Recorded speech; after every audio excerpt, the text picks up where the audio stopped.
This video covers the career of the rest of the King George V class of battleship. The King George V herself was commissioned at the end of 1940, and early in 1941 she took Lord Halifax, the ambassador to the United States, to Annapolis and covered an eastbound convoy on her return, where she then provided distant cover for Operation Claymore, the Royal Marines' raid on the Lofoten Islands on the northwest coast of Norway. She escorted further Atlantic convoys in March, and would be the only member of her class fully in commission when the Bismarck sailed, and at the time was flagship of the home fleet.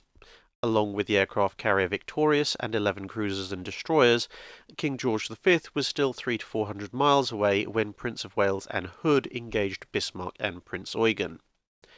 Eventually, the British caught up with the Bismarck, Rodney opened fire, and King George V did the same a few minutes later. Unfortunately, the ship's radar then locked onto the shell splashes from Rodney, and so its initial salvos would miss. Bismarck was then crippled by Rodney, and the remaining guns on Bismarck focused on King George V, but with only an occasional shell coming close. By 9:10, King George V began to register hits, and in all she fired 339 14-inch and over 700 5.25-inch shells during the action. Later that year, she attacked German shipping in the Glomfjord, Norway, and then covered convoys to Russia. In mid-December 1941, Duke of York embarked Prime Minister Winston Churchill for a trip to the United States to confer with the US President. For most of 1942, King George V and Duke of York covered Arctic convoys to guard against possible attacks by the German battleship Tirpitz. On 1st of May 1942, King George V collided with the destroyer HMS Punjabi, which had manoeuvred to avoid a mine, and crossed her bow, in dense fog. Punjabi was cut in two, and King George V had 40 feet of her bow badly damaged. After repairs, it was back to convoy escort duty. In October 1942, Duke of York was sent to Gibraltar as the new flagship of Force H and supported the Allied landings in North Africa the following month. In May 1943, King George V was moved to Gibraltar in preparation for Operation Husky, whilst Duke of York and Anson, along with the US battleships Alabama and South Dakota, took part in raids and diversionary operations in Norway to draw the Germans' attention away from Operation Husky. King George V and her sister ship Howe would then bombard Trapani in Sicily on the 12th of July, and also help defend against air raids whilst in Algiers prior to departing for Operation Avalanche. The ships also bombarded the islands of Levanzo and Favignana, and were the reserve group for the Salerno landings, which began on the 9th of September.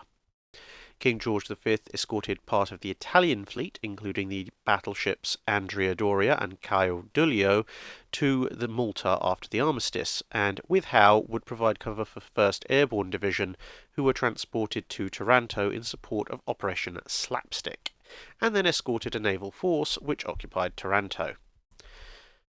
After bombarding German positions during the Salerno landings, King George V returned to the United Kingdom.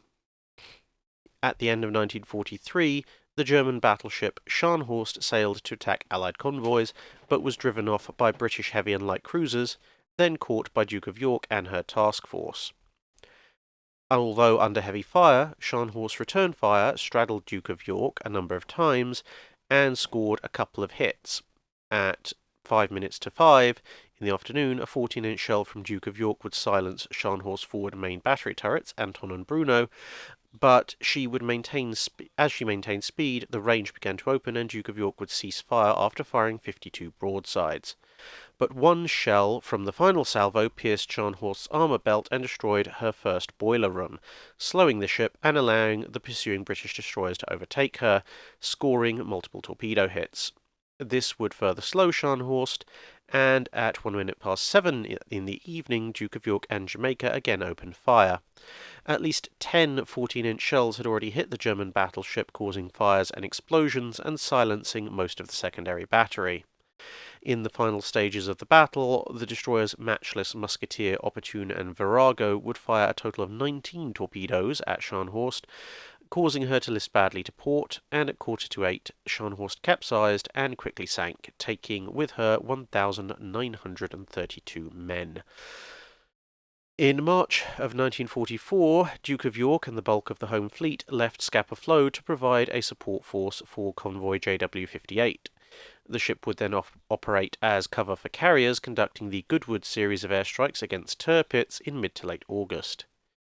In October 1944, King George V sailed to join other Royal Navy units assembling at Trincomalee in Ceylon, now Sri Lanka.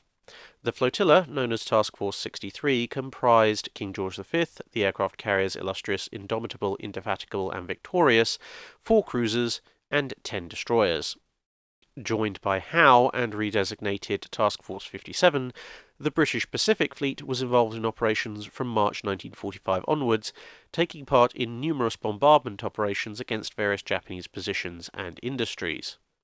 Duke of York was also ordered to join the British Pacific Fleet and sailed in company with her sister ship Anson on 25th of April 1945, but a problem with the ship's electrical circuitry delayed her while she was at Malta, and as a result, she didn't reach Sydney until the 29th of July, by which time it was too late for her to take any meaningful part in hostilities against Japan.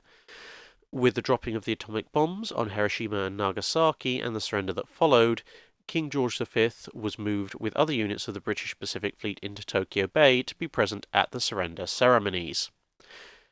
In June 1930, the class would go into reserve and be mothballed, and in December 1955, they were downgraded to extended reserve, and then finally in 1957, the decision was taken to scrap the 4 surviving ships of the class.